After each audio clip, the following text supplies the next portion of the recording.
this week's episode of Bergen Outlook. I'm your host, Christine Whelan, and this week we have another student from Bergen Community College, Anthony Sganga.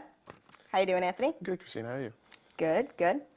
And last week we talked about what the communications department has to offer here at Bergen, and this week we're going to talk more about the journalism field. And Anthony happens to be the editor-in-chief of the Torch, which is Bergen Community College's newspaper.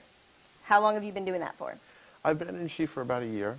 Previously, before that, I was copy editor for a semester, and I started out as a staff writer during my first semester in fall of 2011.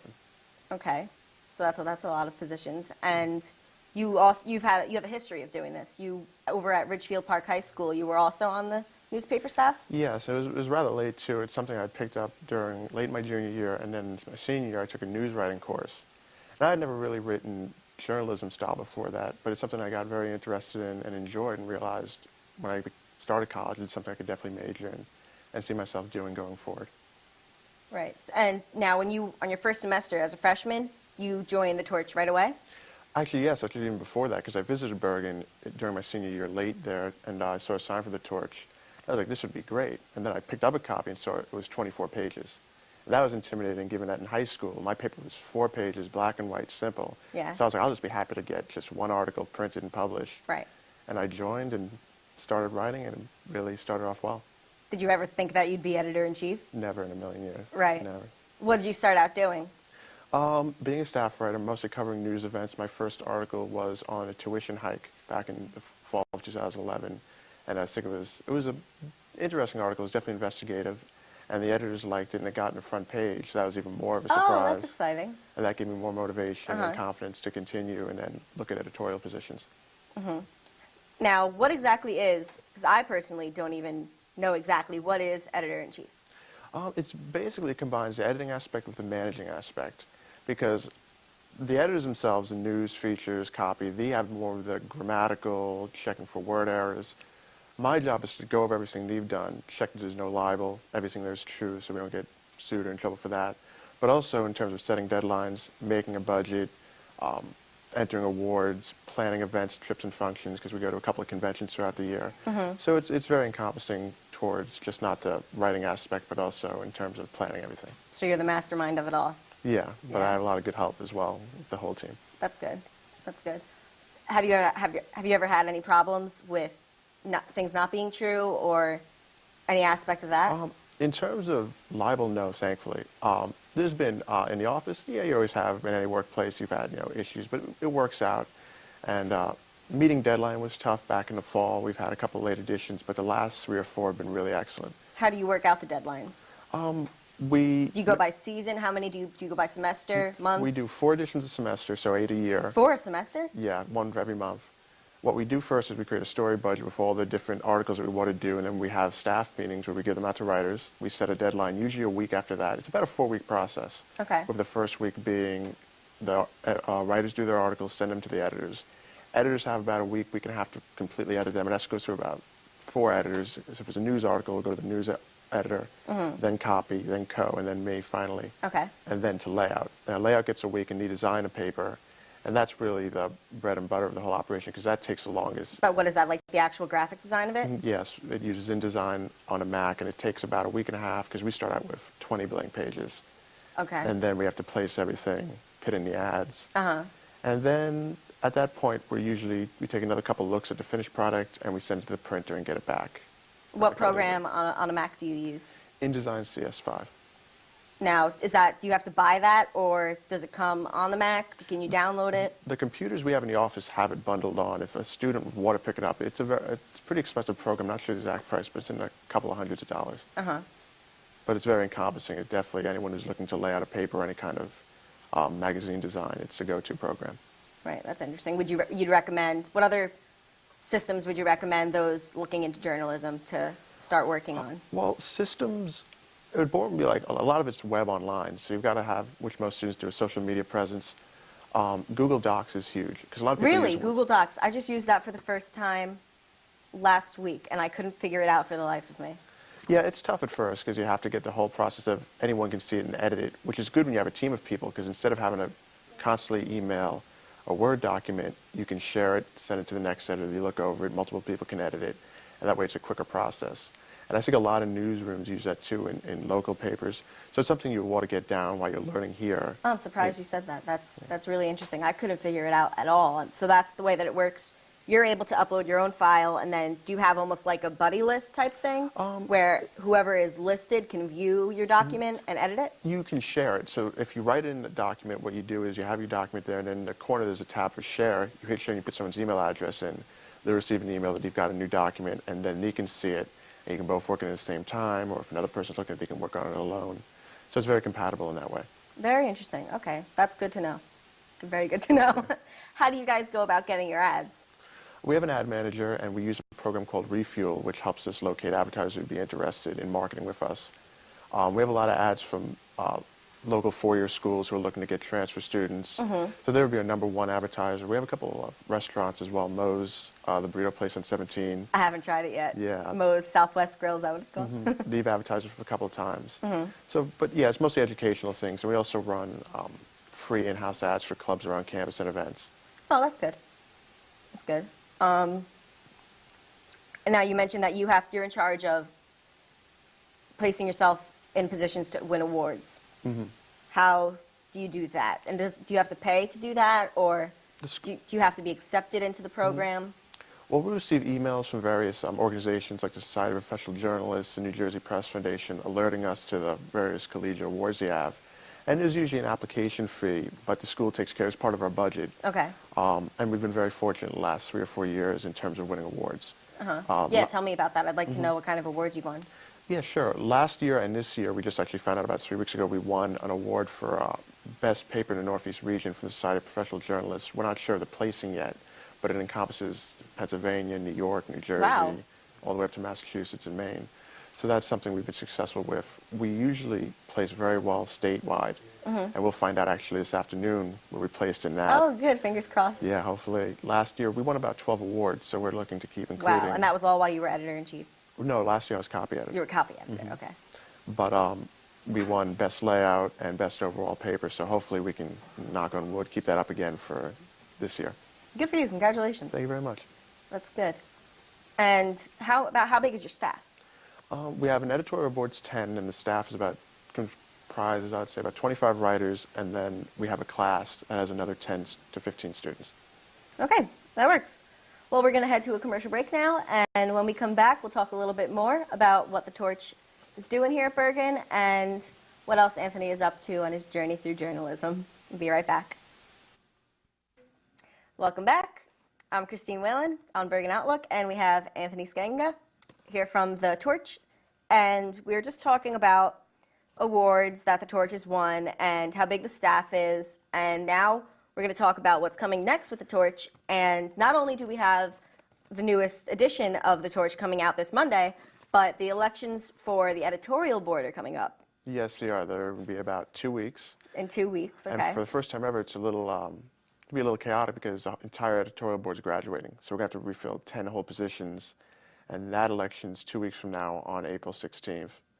So that's something that's put us in a position we've never been before. And you yourself, you're graduating. Yes. So Right. we're looking to play, and we have some strong candidates, and we're looking forward to it. So it'll definitely be, next year, there'll be some new touches to the paper that students are going to see. How do these people go about campaigning? It's all within who gets to vote? Anyone who's a staff writer or an editor can vote. So you have about 30 to 40 votes.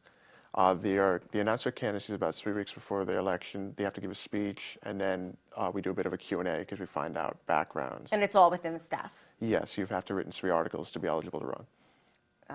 Okay. And can you elect yourself? Yes, you can nominate yourself, and then you would be able to also vote for yourself. And we have had people do that in the past where they wait to the last minute, and then we have the speeches and they nominate themselves. So it's pretty much open to the last minute. Oh, that's cool. That's interesting. That's interesting that it's also only open to the staff. You guys are still control of that. Yes, Yeah. we want someone who's had experience writing Right. before they become an editor position. Yeah, that makes sense. Now, personally, as editor-in-chief, what are some of your favorite articles that get written? I personally like the news articles, especially op-eds. So the opinion articles. What is op-eds? It's opposite the editorial. So you have the lead editorial, and then you have all the opinion articles on a page opposite of that. Oh, okay. And we get a lot of unique opinions from students, varying anywhere. Tell us some stories about Sure. that. We've had a couple on smoking on campus, and you have every viewpoint to that, and public safety. A lot of people like writing about that. So you get that perspective, but also you get more of a national and global perspective because students write about politics, about laws these things should be repealed, about their countries. So if it really puts a pulse on how students feel on the campus, and you get a lot of different perspectives that way. It's a very active article. Yes, it's very. That's good. I thought it was also good that it's interactive. Yeah, and allows them to speak. Instead of being constrained to like an event they're covering or a product they're reviewing, this way they can talk about something that they feel hasn't been covered and able to put their word to it. That's good. That's good. What else? What other? Actually haven't looked at the paper in quite a while. How many articles or sections do you guys have? We have 3. We have news, which also includes the editorials. We have features, which is basically reviews, profiles, how-tos, and then we have the sports page. So it's 3 sections, and it's about 20 pages. And how many people per section? Well, there's an editor for every section, and then writers are free to write for whatever section they want to, including multiple. You can write a sports and a features, or a features and a news. So there's no real set number for each section. It's pretty much writers are free to write for who they want to. And now you mentioned you're graduating in May. Where are you going next? That's a good question because I quite don't know yet either. I've sent out some applications to about 4 or 5 schools. I'd really like to be able to go to either NYU or Cornell. Those would be my top 2 choices. So you're going big. Yeah, hopefully. What other schools? Cornell, NYU? I applied to, Rutgers. I found out from Rutgers. The other schools I applied to, Georgetown as well. I'd find out in May, so I got a bit of a waiting to do. That's going to build up some anxiety. Yeah, definitely. Right. Where you want to go to NYU or Cornell most? Yeah, those would be my top 2, yes. I think you have a good chance. Thank you very much. When you were making out your application, you mentioned obviously all the positions that you've had and your ways with journalism. Yes. Right? Yeah, I definitely elaborated on that. There was actually one of the questions on the Common App where it described an extracurricular activity.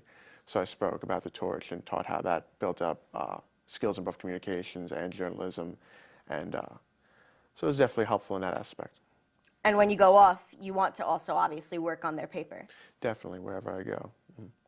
When you make it as a career, do you want to work on, say, like the Times or the Record, or do you want to go literally more towards news? Well, it's kind of undecided, whereas journalism or communications in a sense that I might want to do something with political communications.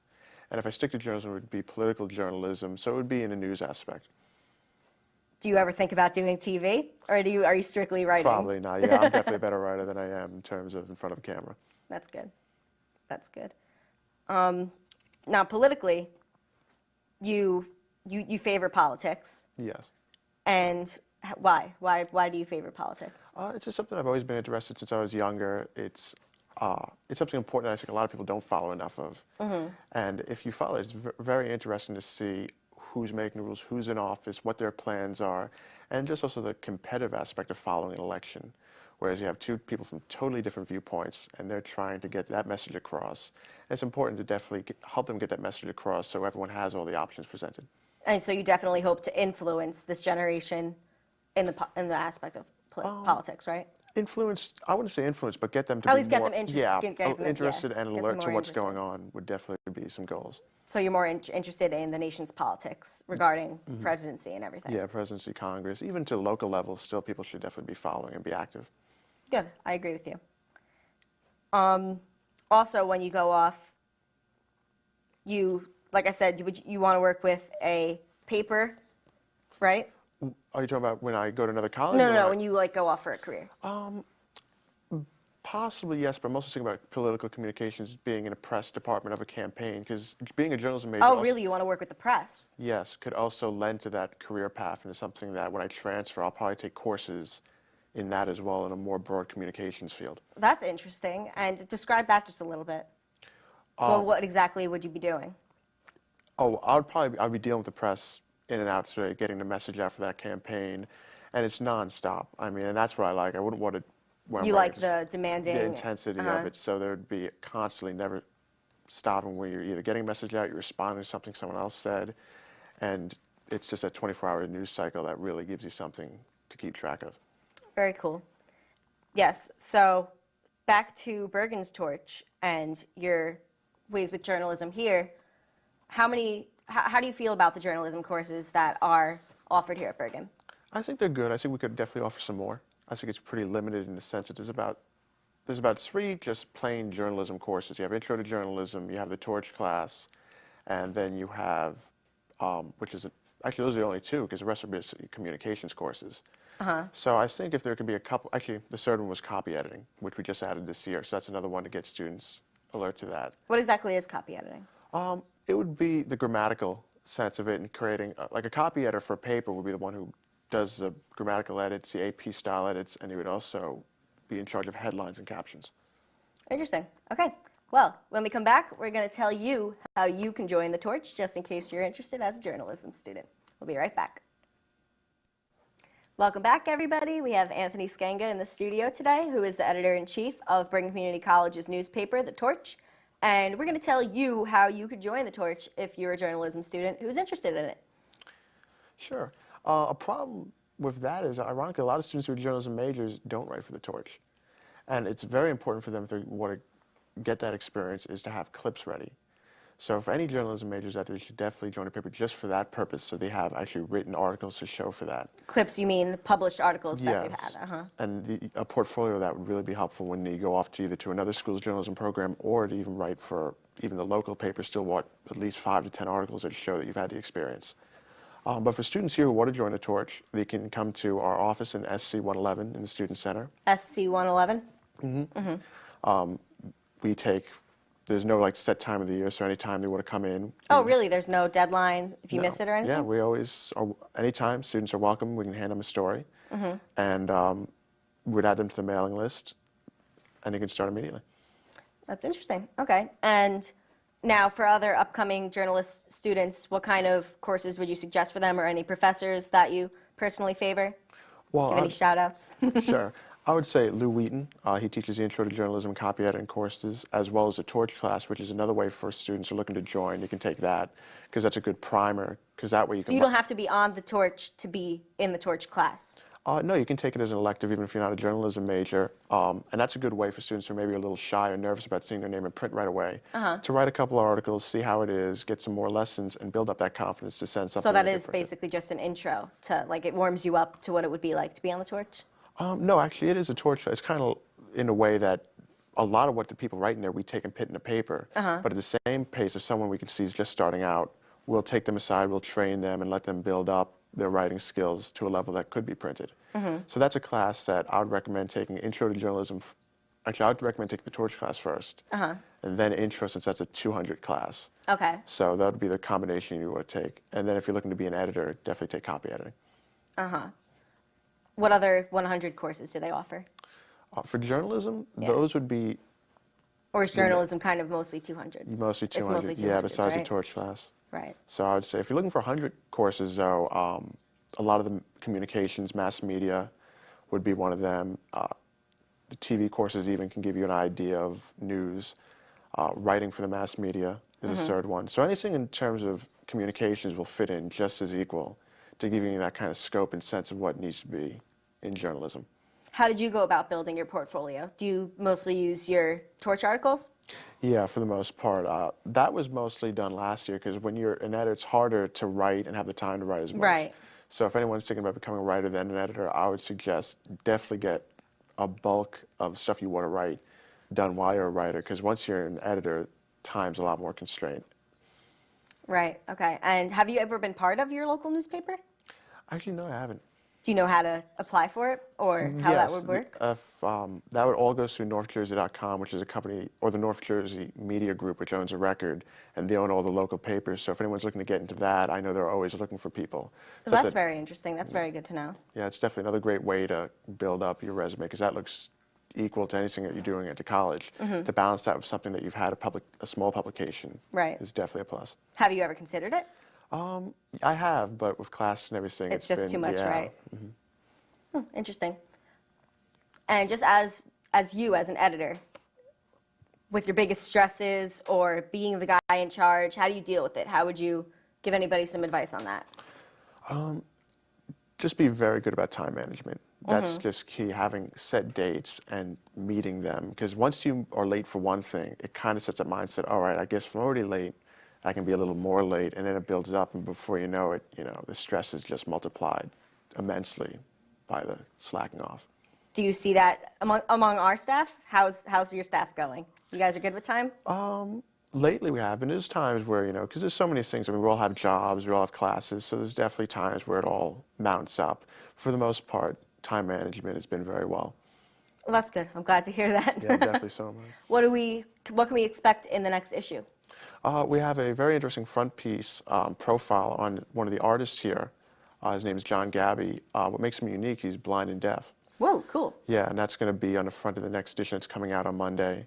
And we also have a very interesting news piece that about the issue that was previously last year about the accreditation warning that we received is now lifted. So all the stuff with that has been cleared. So the college will be accredited all the way through 2015. Cool.